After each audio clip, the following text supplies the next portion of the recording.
Awesome. So this is like straight hot off the press this week. We've just come back literally late last night. My husband flew into what wasn't meant to be such a late night, like a late-ish night. Got off the plane, got to the car, and the car had a flat battery at Avalon Airport. Good times. So I had to call RACV. Anyway, and we ended up getting home just after midnight, I think it was. Hey, H. So my heart is full. My cup is full. It's just been an awesome few days of convention, learning about the new oils, having updates on co-impact sourcing and healing hands, days for girls, all where the products come from. And Heather will probably love to tell you all about the science of it all. So I thought what we'd do is have a bit of a recap, which is going to be brilliant for those who couldn't be there in person, who might be either on this call or catching the replay. But also it's really good because for those that were actually there themselves, because sometimes when we go to an event, they are big, long days and nights. So we get a lot of information, and I'm always so curious to know what everyone took home from it all, because it's so different. Even though you might have sat side by side next to one another, everyone walks away with different take homes and different standout things. So I'm going to hand it over to Beck Collins. So Beck, you are a beautiful silver leader. You were attending your second convention, and I'm sure your first convention was probably a bit of a whirlwind, because I think you'd only been doing it for about a month at that stage. So what would you like to share with us about how convention was for you this year? Yeah, sorry, just give me 1 second. I just had to move. I'll put my video on. Give me 1 second. Where's the video thing? Hello. Sorry, I was sort of in the dark before. So yeah, it was a very different vibe and feel for me this year. Last year was just, I guess knowing what to expect, I knew a bit what to expect. It was a little bit different, so I loved that as well. Like, I love that we're still learning about all these new things that are going on with, as you said, co-impact sourcing. I think they did an amazing job this year at really, which Heather might touch on, but the science behind the oils and the testing. That was really, I think that was really important this year, just to really instill that doTERRA is the leading #1 essential oil company, and nothing, there's nothing out there that can compare. So I think that was amazing to see that side, because I really got a feel for the co-impact sourcing and healing hands last year, but it was really good to also just recap on that again, because it's so much part of your why and you sometimes forget that. So I think my biggest takeaway, besides all that oily information on all those amazing things, was also the connections. So last year I went, and I was very, very new to doTERRA. I'd been doing it for about a month or so. So I was really new, and it was so exciting, and learning all this. I hardly knew anything about co-impact sourcing or healing hands or anything like that. So to go into it knowing a little bit more, and to go there and see my team and everyone else's team, and the bigger picture and how much we've grown as a team in just a short year, I think that was really inspirational for me. Right. And just seeing that growth and just having those people next to you, and also being able to connect with them. So we had customers there, we had sharers there, we had builders there. So it was such a variety of people, and a lot, like, some people in my particular team, I had never met them face to face. So to be able to just have those connections and have that time to connect and share all those heartwarming moments, I just found it, it just was exactly what I needed. And I'll take away a lot from that weekend. So it was a little bit different for me. It was really just about those connections and sharing that sharing that experience together, and all those tears and laughs, and it was pretty pretty So can intense. I ask a question then? Like, Yeah. you had some customers there, which I just think is amazing. So sometimes Yeah. it's sort of Heather's just like shouting you out there. Sometimes it's a bit of a misconception that convention is just for people who are building the business or want to learn how to share the oils. But the whole convention is really based around getting a deeper understanding for one, the oils, two, the company and why they are the leading company in the world when it comes to essential oils. And that's why we are the biggest essential oils company in the world, but also the co-impact sourcing side of things as well. So it's really great to get customers to this event, and you did an awesome job of not just having people that share the oils and do it as a business, but those of your people in your tree that are just lovers of using oils. So that's awesome. So what was it like as a leader to have that group of people together, some who are doing the business and some customers? What was the feedback like, or what were your customers saying about this? So a shout out to Beck Shower, because they are her, obviously they're part of my team, but they are her customers. She enrolled them. Yeah.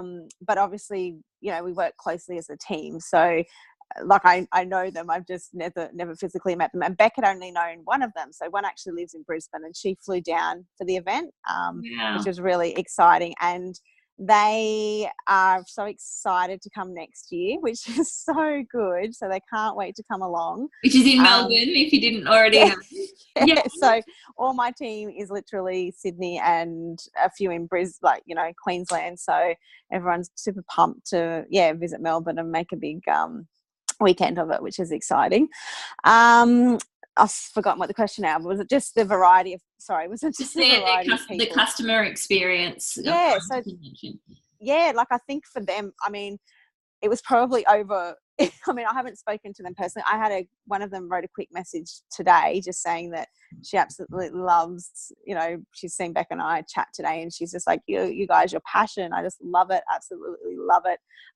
So I think from here, they'll probably get a better understanding of just what doTERRA is and what they're doing, and that they are part of the bigger picture. And I think that's what's great about it. Like,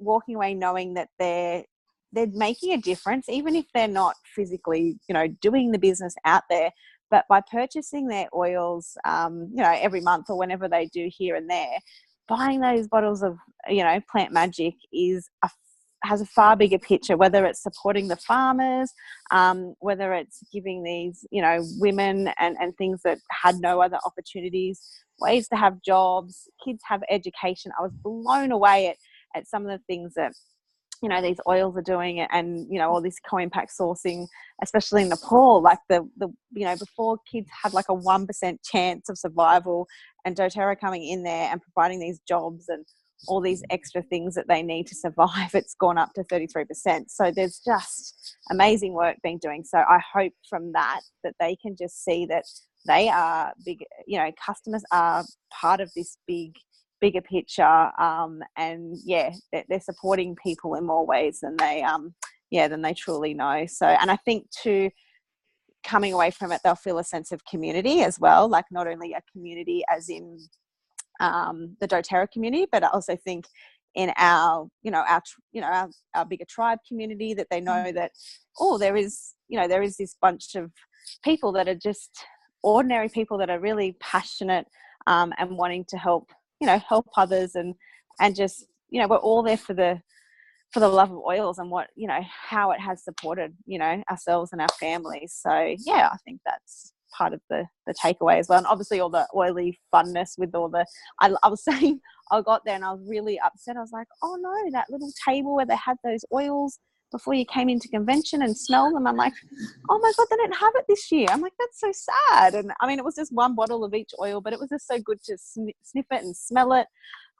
Did I not know there was a whole auditorium room of oils and aroma touch and mood management rooms? And I was just like, oh yeah, this is this is on steroids. It was stepped up a notch or two compared to last year. So what Beck's talking about is last year when we had convention, just before you walk in, there were just trestle tables lined up along the wall where you could smell each of the oils and have a look at like the skincare product, and you could try them all and everything, which was awesome. Like we all loved that. Oh, right? totally. We thought that was great.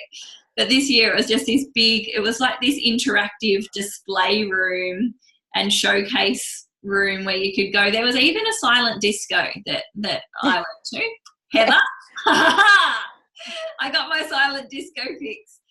So that was like you put some citrus bliss on to get invigorated, and then you just dance. It was brilliant. And then they had a balanced meditation room, and they had little workshops on chakras and essential oils and men's health and essential oils. It was just so amazing. I just thought, wow, it was really, really awesome. So it wasn't just like a hands-on or nose-on kind of experience with the oils. It was a chance to really learn, but also interact with them in a really beautiful space. Awesome. So what would be your standout highlight from convention then this year, Beck, if you had to only pick one? Don't do that. Pick one. I don't know. I mean, your favourite oil, sorry. Oh, my favourite oil. Okay, that's no. Favourite oil. Is that what you're saying? I was just saying it's like asking you. Asking your favourite oil. Who's your one highlight from convention?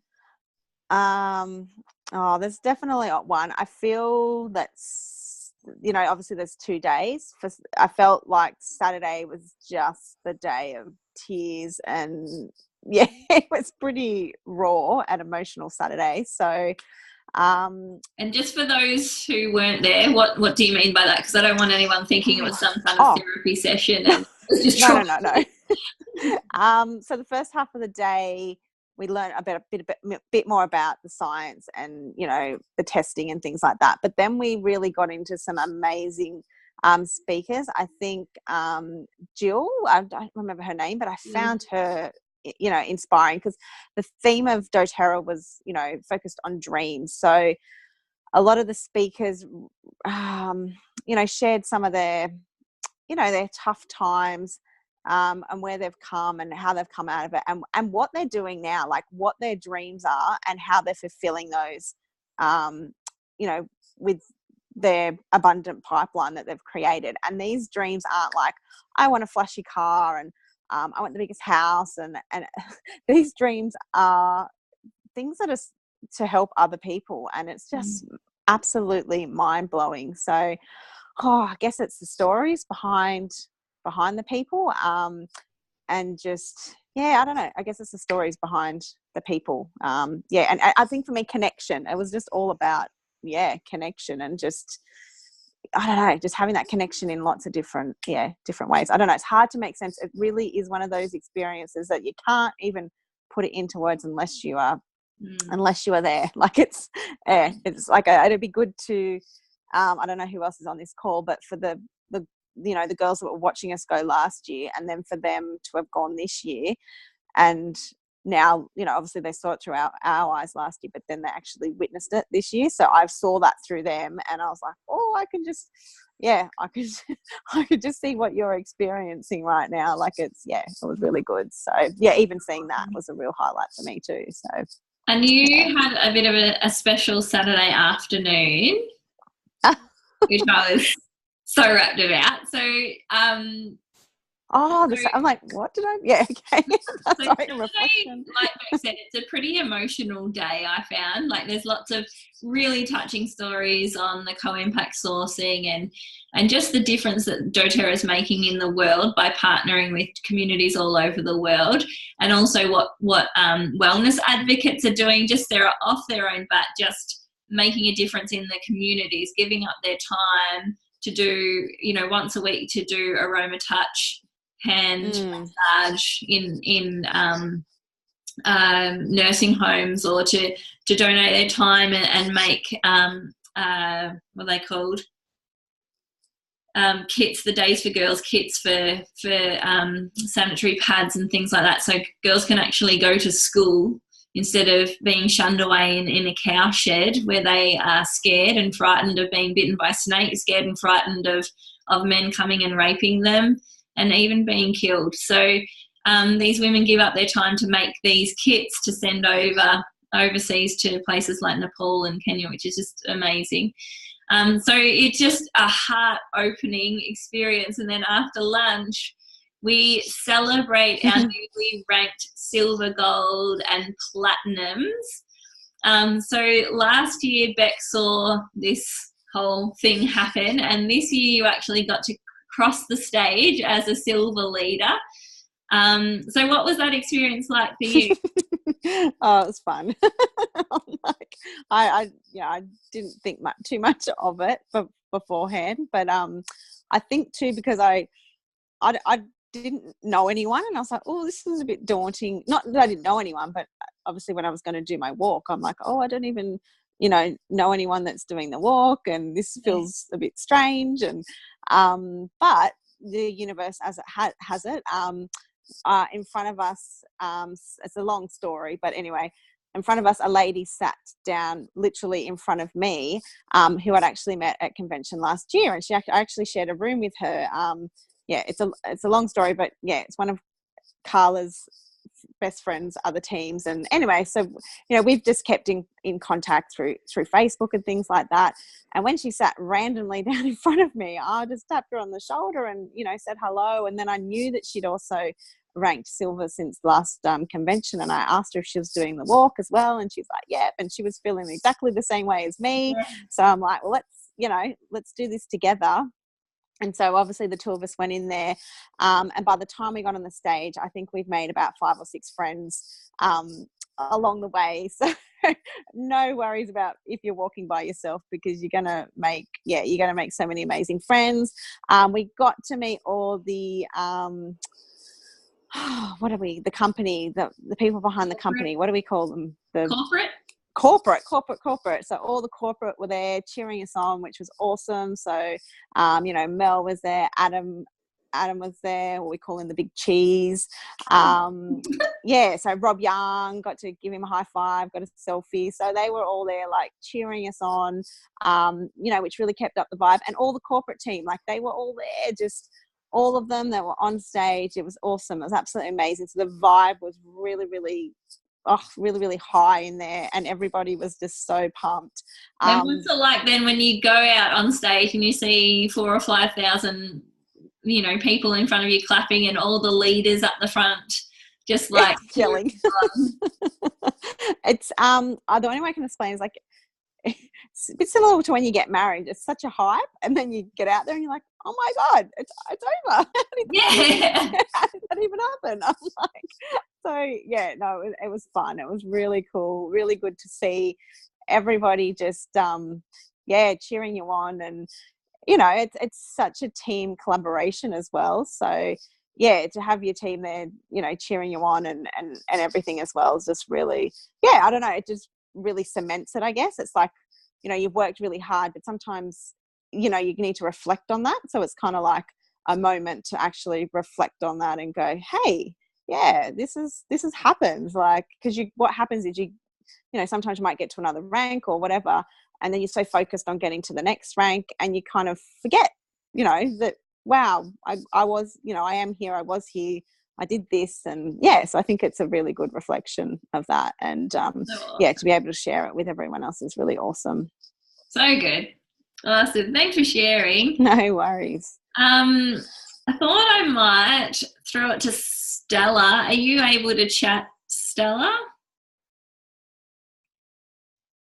Hoping she is. Oh, no, she can't really. She looks like she's traveling somewhere. That's okay. Monique, are you able to chat, lovely? Oh, you weren't there. Oh, what am I saying? Don't stress. Norma, I thought, can you talk? Are you able to talk? No, I don't. You're still, no, not really. That's all right. We'll go to Heather. I was hoping, I was chatting to Beck Share as well, and she was hoping to be on the call as well, because I wanted to get someone to share what their first convention experience was like for the very first time, but none of you can. So thanks very much. So I'm the last port of call, is that right? Hey. Well, no, I was like to hear a little bit about what your favourite parts were of convention. So it's no surprise. Can you hear me okay? Yeah. My favourite part was the science. Oh my gosh, it was incredible. So I'm not going to bore you with it, but I might actually bore you a little bit with it. What was ace? One thing that I noticed was CPTG. And I don't know if I'm a bit behind the 8 ball on this, but CPTG is certified pure tested grade, not therapeutic grade. So I don't know if you guys all know that, but it's certified pure tested grade. And did you know that 54 tests take place on each oil? 54. That is insane. Okay, so we are the world leaders in essential oil testing and purity because the majority of companies will stop at the GCMS report, which is the gas chromochrome something mass spectrometry report, right? Which is a standard report that gets done for all essential oils in the world. Well, whoever tests their essential oils, that's like the standard test that people do. So, but a lot of companies stop there. And the thing that really stuck out for me was that we actually go above and beyond that. So we really want to know if any of our oils have been adulterated. So by that, so there's contamination, which is natural sort of causes. It could be, I don't know, fertilizer runoff or something like that, or something, I don't know. Anyway, so natural, or there's, pardon? About contamination could be when they collect the oil from when after it's been distilled, it might be in a plastic container and it can be contaminated from the plastic container. Yeah, so it doesn't have to be natural, but it's something that's accidental kind of thing. So yes, exactly, or a little bit of ignorance maybe as well. But the other thing is adulteration, which is where it's purposely been mucked about with to actually go a bit further. And one of the things that I picked up on was that rose oil, and this was really interesting. So rose oil can be it can be filled out with, I think it was lemon myrtle or lemongrass or something. It has a similar chemical composition that will show up in the GCMS report that actually makes it look like it's rose oil, right? So any other company who doesn't do any further testing would go, oh yeah, that's rose oil. So the interesting thing is that lemongrass or I think it was lemongrass, is around $200 a kilo or something like that, essential oils. Whereas rose, $15,000 a kilo. I don't know if anyone else picked up on that, but that blew my mind. So that was pretty crazy. So this is why we want to find out and take those tests a little bit further. So I've written some notes. I'm not sure if you're going to be able to see me while I read the notes on my phone. So can you see me if I'm talking now? No. Okay. I just want to read these notes for you though. So is it okay if I do it this way? Yeah. So a lot of companies stop at GCMS testing. We do a range of so many more. There's so much more to know. So what if the oil was cut with something, okay? So we actually check the weight of the oil. So I had a customer the other day who said to me, she got 2 bottles of oil. Hang on, I'll come back. So she got 2 bottles of oil delivered, and one was Smart and Sassy and one was, I can't remember, but it was quite a thick oil. I can't remember. Anyway, and she had them up on the windowsill and she sent me this message, and I actually didn't answer straight away because I thought there's something that I'm missing here. And what her message was, hey, Heather, I've got these 2 oils delivered. One of them, the oil is right up the top near the cap, and the other one, the oil is, it looks like it's the Smart and Sassy looked like it was a fair way down the bottle, as in, sort of down here. And so I'm thinking about it, and after I'd seen the science, so I didn't actually answer her, thank goodness. And then after I'd seen the science, it made me realise that the difference in viscosity of the oil, so the thickness, would have an impact on where it sits in the bottle. They've all got 250 drops in them, but the viscosity would actually be different in where it sits. Does that make sense? The thickness of the oil and the weight, yeah? Am I confusing everybody? No. No. Okay. Anyway, so it was interesting. So when I answered her, I said, look, it's obviously the difference, the thickness of the oils and blah, blah, blah. And how I know that now is, I'm just going back to my notes, is that, so a regular GCMS report actually doesn't separate these molecules called a chiral molecule. And what that tells us how how the oils interact with different molecules. So I won't go into it, but there's things like we check the weight, so how light travels through the oils. That I absolutely love that part. I don't know if anyone really got into that, but so they actually put light through the oil and they see how it bounces off and which way it goes, and it can tell how heavy the oil is. So if something's been adulterated, they can actually tell if a lemon oil or a rose oil or whatever has been adulterated with something, because the light comes through it a different way. And can you the other thing explain, sorry Heather, before you go on, can you just explain what adulteration to oils is, just for those that weren't at convention? Yeah, sure. Sorry, I thought I did, but maybe it wasn't very clear. So adulteration is where someone, whether it's the distiller, or a company, will actually purposefully add something that's a cheaper product or a carrier or a synthetic or something like that to what a pure essential oil. So for example, using I don't know, you could use lavender or something like that, and the whole purpose of adulteration is so that it costs the company less, so so that they can charge the full price for pure lavender oil, but in actual fact it's not pure lavender oil that you're getting. So a lot of that's why doTERRA do a lot of testing, because there are really amazing ways that people can get away with this.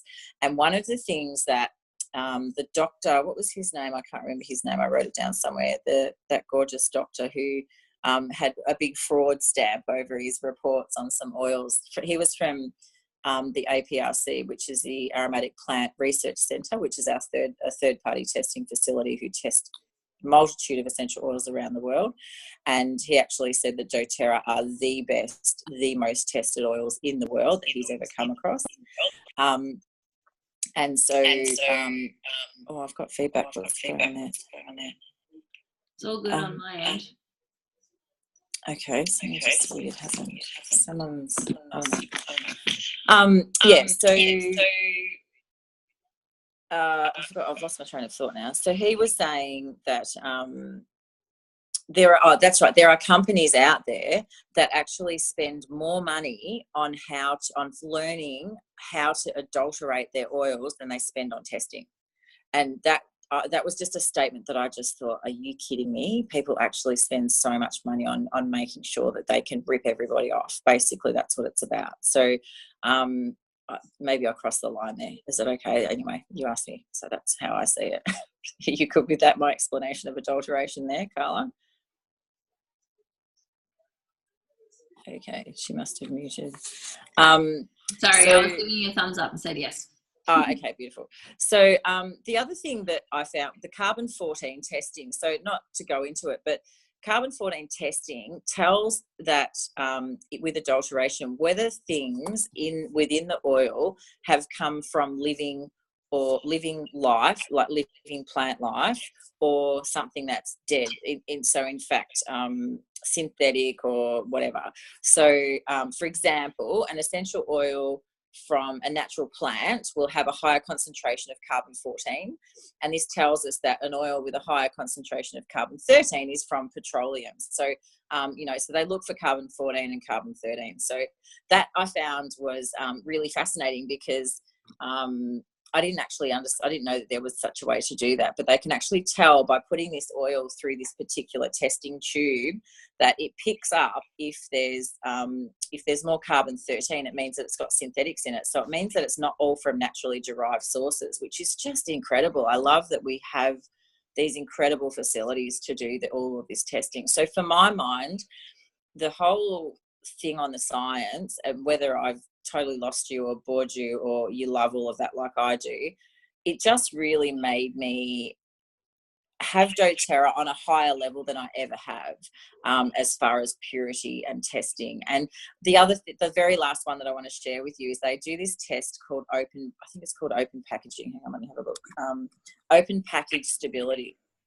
Okay, so they're not only just testing for shelf life and how long an oil is going to last, and so they have these oils and they just sit them in like the ideal environment, and they check how long they're going to last. So they might have cypress there, and it's 10 years. That one bottle of cypress has been there for 10 years. They open it, they do a chemical test, and they see whether it's still okay and it hasn't gone rancid and things like that.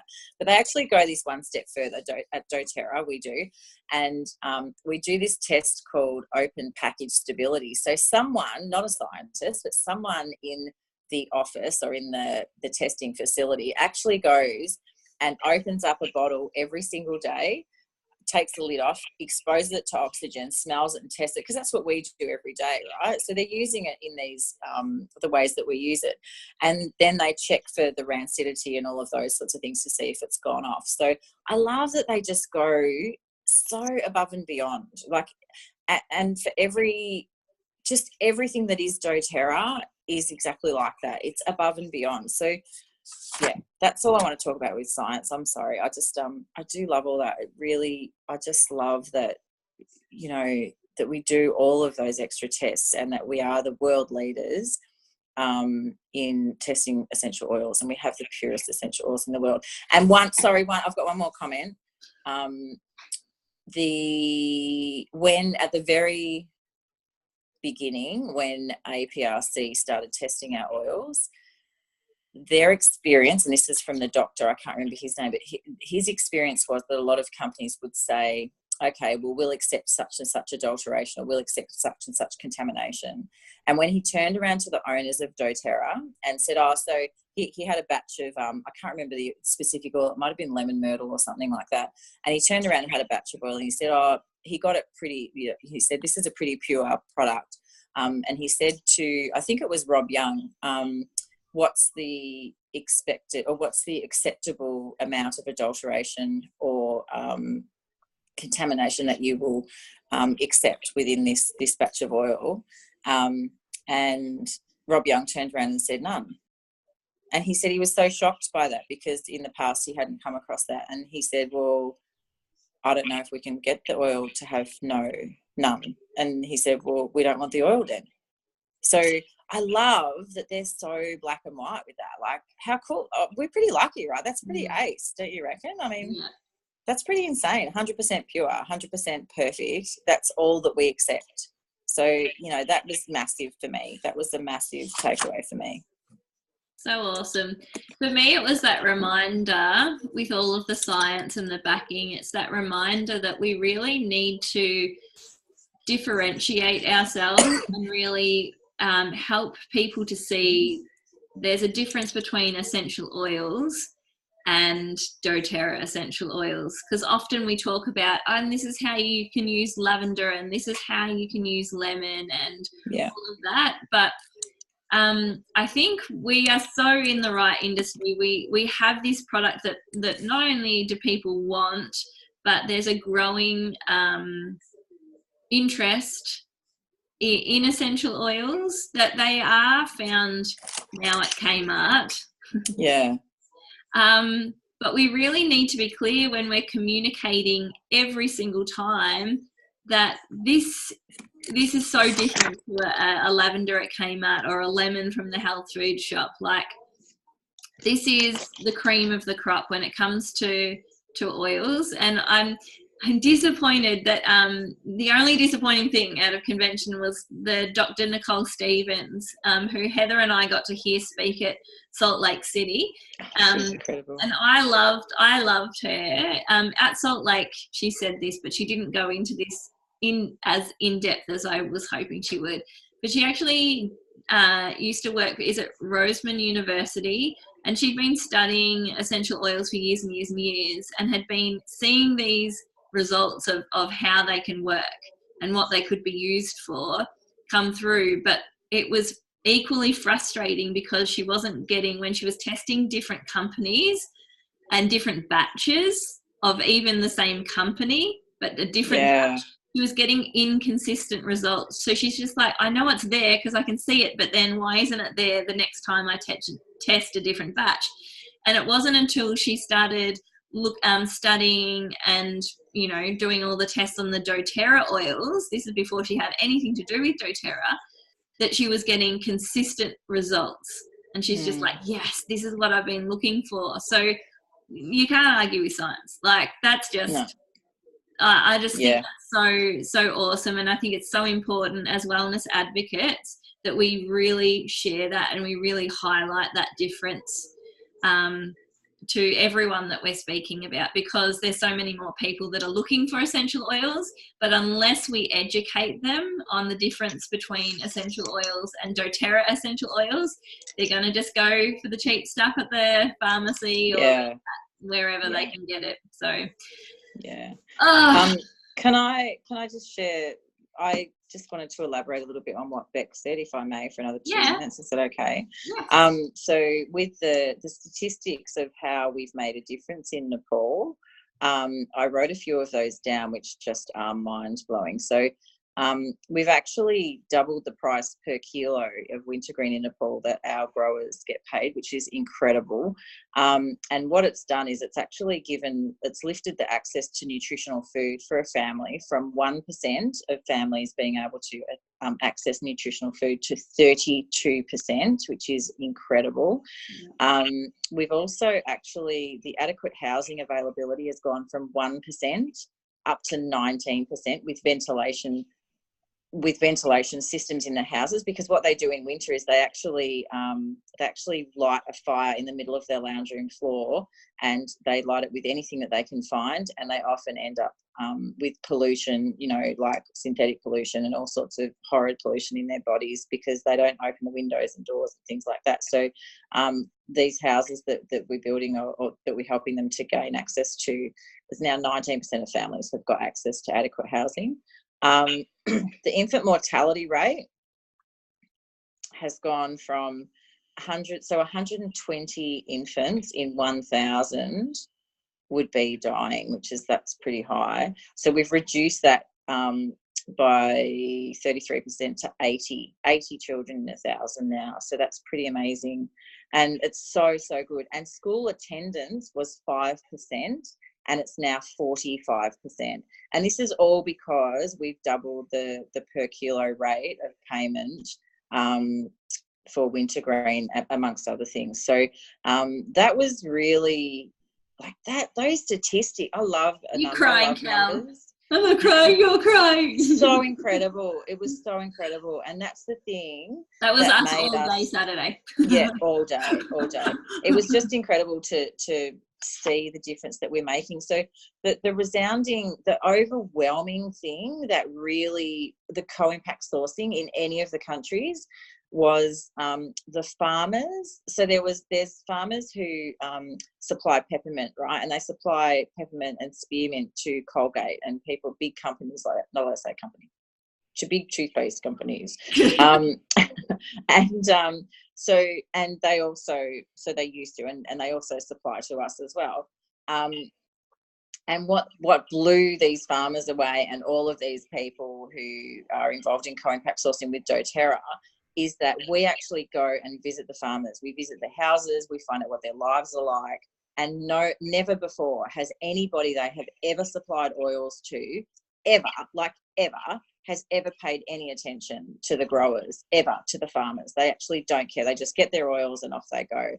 And so doTERRA is the heart. That's the heartfelt company that they work with. And so it just made me, I'm sitting there going, I know I'm in the right place. I always knew I was in the right place, but it just like 20-fold just hit me like a ton of bricks. Just went, shit, yeah, we are ace. Like, we are so in the best place. We have the best leadership group. We have the best owners of this company, and you know, we need to shout that from the treetops. Those statistics are massive, and that's just one little oil that we supply, and one little oil that we, you know, that's just the wintergreen. That's it, and we've made that much impact. It's just incredible, love it. I'm just sitting there the whole time going, oh, it was so good. So I'm good. not sure who was sitting next to Heather, but I'm sure they've got bruises on Yeah. the arm from Oh my Heather. God. Oh my God. So good. Okay, I'm stopping now. Okay. So, well, we could talk for ages just about all the awesome things that we got out of convention and that were standouts. And it's so funny, like obviously Heather loves the science of it all. And everyone gets out different bits and pieces, and you get from it what you need to get from, everyone's so different. But it was just awesome. So I, mark it down in your diaries for next year. I think it's April 17 and 18, I think it is, off the top of my head. I could be wrong, don't quote me. It is, great bet. So mark it down in your diaries to be there next year. Start putting some money away to get there, and have a little dream. I know Heather, Beck and I, we were the only ones at convention last year from our essential circle, and we sat there outside at the end of the last day, and we sat there and we were like, how many people do you reckon we could get here next year? And it's just so beautiful to have, I think there was 23 of us there. So I know that will probably, I reckon there'll be at least 50 there next year. That's my bet. So have a think who, family, friends, or people you don't even know, like Beck, she was having people in her team that she'd not even met face to face, so who do you want to experience this with next year to bring along and open up their minds? Yeah, if I can just shift gears for a moment, I want to share, I know I've gone over time, but I'm just wondering if you've got 5 minutes for me to share something exciting that I learnt from Diamond Day. Is that okay with everyone? Yes. All right, so Diamond Day, for those of you who don't know, this is a day that happens before convention, where the diamonds and above all get together, and there's a bit of learning and update what's happening in stuff, like we found out what our top 10 single order products were in Australia versus America. For some reason in Australia we love lemongrass. I don't know why, but yeah, it's one of our top 10 products. So that was really interesting. But we also had a chance to mastermind in that group, just of some things that different teams are trying, and some things that are working really, really well. And I wanted to share with you something that I think our team could do exceptionally well, and it's going to be something that's going to provide lots of education for our customers, but also it may help with things like LRP and just, reordering and things like that. So this is from Joe and Tracy, who are from Additive Free Life or Living or Lifestyle. I can't remember. They used to be Sister Mixin. Forever in my mind, they will be Sister Mixin.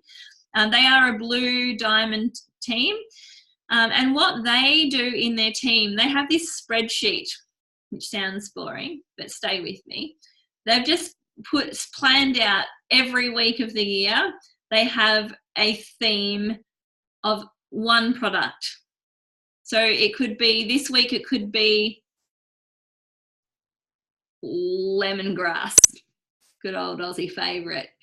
And then it's just the lemongrass week. So everybody, however you choose that you want to share, it has to be an original post. You just write how you use lemongrass, or you share a customer story that someone's told you, or and you just, for that week, you can do as many posts as you like around it.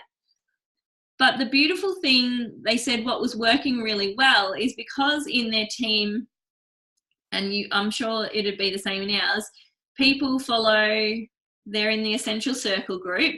They're also probably following, I know some of my people that I've enrolled love Heather's sciencey stuff that she brings to the table, so they follow her as well. And Beck's got her customer group as well. So if they're hearing the same thing, it edifies the product because they're hearing it from different sources.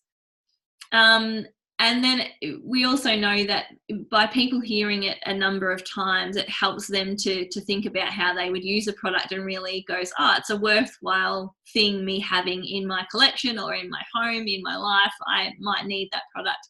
So it was a way of sort of not doubling up on information, because you're not resharing posts or anything like that. But they've noticed that their LRP has gone up. Then they've had people texting them saying, is there a promotion on Correct X at the moment? I'm seeing all these posts on Correct X. And they're just like, no, we're all just having a Correct X week. We're all just sharing how we use Correct X.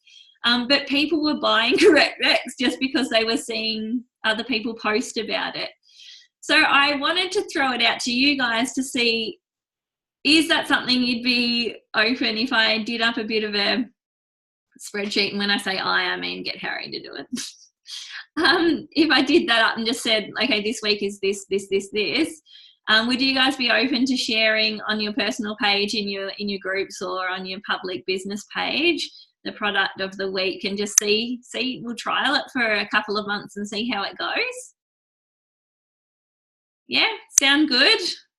Only if you're excited about it. I don't want to drag anyone through the mud to get you there, but I just thought it sounded really good. It sounded like it's something that was really simple, something that wasn't going to take up a lot of time.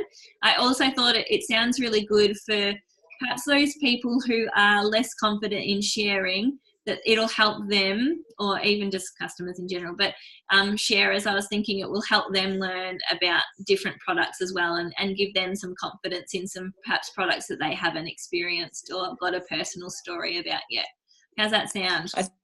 It sounds amazing, Carla. I think it'll be good for people like me too that just can't make a decision on what to do a post on. Great. So it'll be great. So just tell me what to do and I'll do it. Just okay. Give me an oil. Yeah, I think it's ace. I'm really, really excited about it. All right, thanks. Well, not my idea, but I love that we can come together in groups like that and just share ideas. And I think that speaks so loudly of the culture in doTERRA, that we're all there to help one another out. And that's what I want, not just from that leadership team, but for us to experience with each other as well. So that this is a way that we can, have that culture in our team and be there for one another. So, all right, we'll wrap it up there. I know this was a really long one. I do like to keep them to half an hour. So thanks for sticking around. Thanks for sharing for those that have shared. And hopefully next year we'll see you all and then some at convention in Melbourne in April. Thanks, guys. See ya.